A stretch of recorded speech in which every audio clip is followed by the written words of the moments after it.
Salut, chers frères et sœurs du nord au sud, de l'est à l'ouest. Bonjour, bonsoir.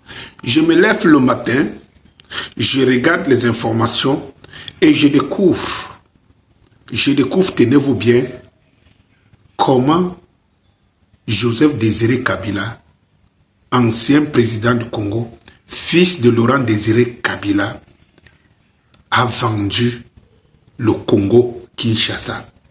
Je découvre pourquoi il était si tranquille pendant plus de 2 mandats et tout, alors que les Congolais mouraient par centaines de milliers.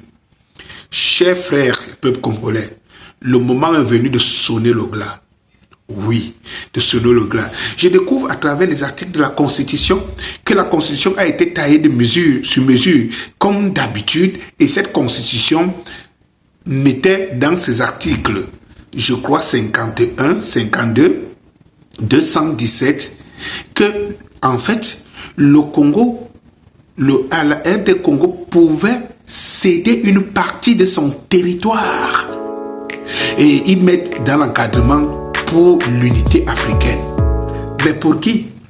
Est-ce que moi, Camerounais, je pourrais venir prendre un territoire au Congo? Non.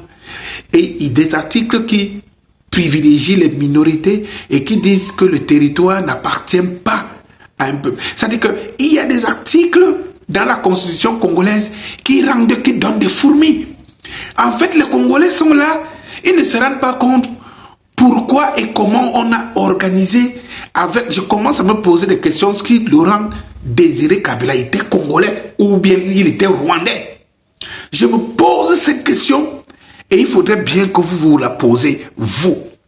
Chers frères et sœurs congolais, le peuple du Congo, le peuple de Lumumba, les terres aussi riches, un territoire aussi vaste, ne mérite pas ça. Honte est pour nous, Africains en particulier, Congolais, Africains en général, autant pour moi, Congolais en particulier, d'avoir permis cela. Je me pose la question, où sont les intellectuels congolais? Comment ils n'avaient pas vu ça?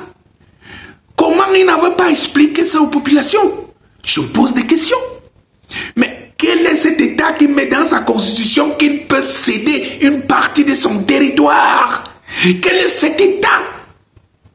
Bon, ok, s'il peut céder une partie de son territoire, c'est dans les pays frères voisins. Mais est-ce que dans les constitutions de ces pays frères, il y a un principe de réciprocité?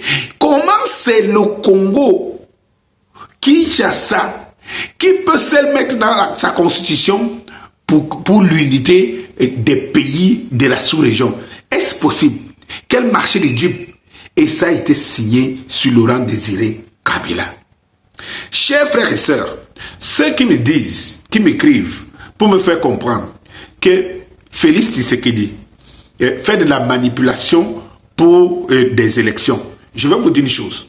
Aujourd'hui, en tant que un des promoteurs du mouvement de libération de soutien à la libération de l'Afrique, le MS-là, en tant que citoyen africain convaincu de ma civilisation, de ma race et des potentialités que nous avons, je peux vous dire, sachant où nous sortons, je puis vous dire, lorsqu'il y a un leader aujourd'hui qui va en campagne et qui se prononce pour l'Afrique, je vais vous dire, il vaut 100 fois mieux que celui qui ne se prononce pas du tout, qui ne prend pas position. Et ça c'est clair. Et quel que soit lambda, même si ce n'est que du bout des lèvres, il faut encourager cela. Il faut que nous les Africains, nous apprenons à mettre pression sur des personnes au moins qui pensent que c'est une issue favorable pour l'émergence de la souveraineté de l'Afrique. C'est pour ça que je soutiens aujourd'hui Félix Tshisekedi, parce qu'au moins il se prononce et qu'entre-temps il dénonce, non seulement il se prononce, mais il dénonce, et nous comprenons à travers des accords signés par son prédécesseur comment ça ne peut pas être facile pour lui. Mais cette facilité ne viendra que parce que le peuple congolais, sur son dos, le peuple africain, le grand peuple africain que nous sommes à travers le mouvement de soutien de l'Afrique, mes chers frères et sœurs, s'élève, manifeste sa volonté de récupérer le territoire congolais qui était en train de partir entre nos mains. Et c'est pour cela qu'il faut encore ici, force aux Wazalendo, force aux jeunes du RD Congo qui s'élèvent, et malheur à ceux qui fuient, malheur à ceux qui ne prêtent pas l'oreille. Et j'interpelle ici la communauté des stars congolaises, de prendre acte et de se dire, c'est maintenant ou jamais d'affûter les violons, de sauver notre Congo-Kinshasa. À tous les Africains, je vous dis, partout où les Africains s'élèvent, mettez-vous en branle. Ne faites pas le choix. Pour le moment, nous sommes en guerre. Nous sommes en guerre civilisationnelle. Nous devons imposer notre civilisation. L'Afrique noire, les Noirs sont les seuls dans ce monde qui ne protègent pas leur civilisation. Vous voyez comment les peuples se battent dans le monde. Les Arabes, les musulmans, les Chinois, les Hindous, les machins. Chacun est prêt à mouiller le maillot pour sauvegarder les valeurs de sa communauté, sauf les Africains. Eh bien, le MSLA est là pour briser ces chaînes. Et nous allons les briser. Et nous soutenons tout ce qui se prononce. C'est pour ça que nous sommes là. Et si Félix Tshisekedi nous amène dans le bateau de l'émergence, et je pense que lorsqu'il a demandé à la MONUSCO de partir ce pays et qu'elle s'arrange à partir, je sais qu'il a un plan B. Il sait très bien qu'il ne va pas se retrouver face à ces forces de l'Afrique de l'Est qui pillent le Congo. Il sait là où c'est qu'il a déjà préparé. Ça, il ne le dit pas, mais je sais qu'il est là. À nous de le booster, à nous de suivre, à nous de mettre la pression, à nous de montrer que l'Afrique nous appartient.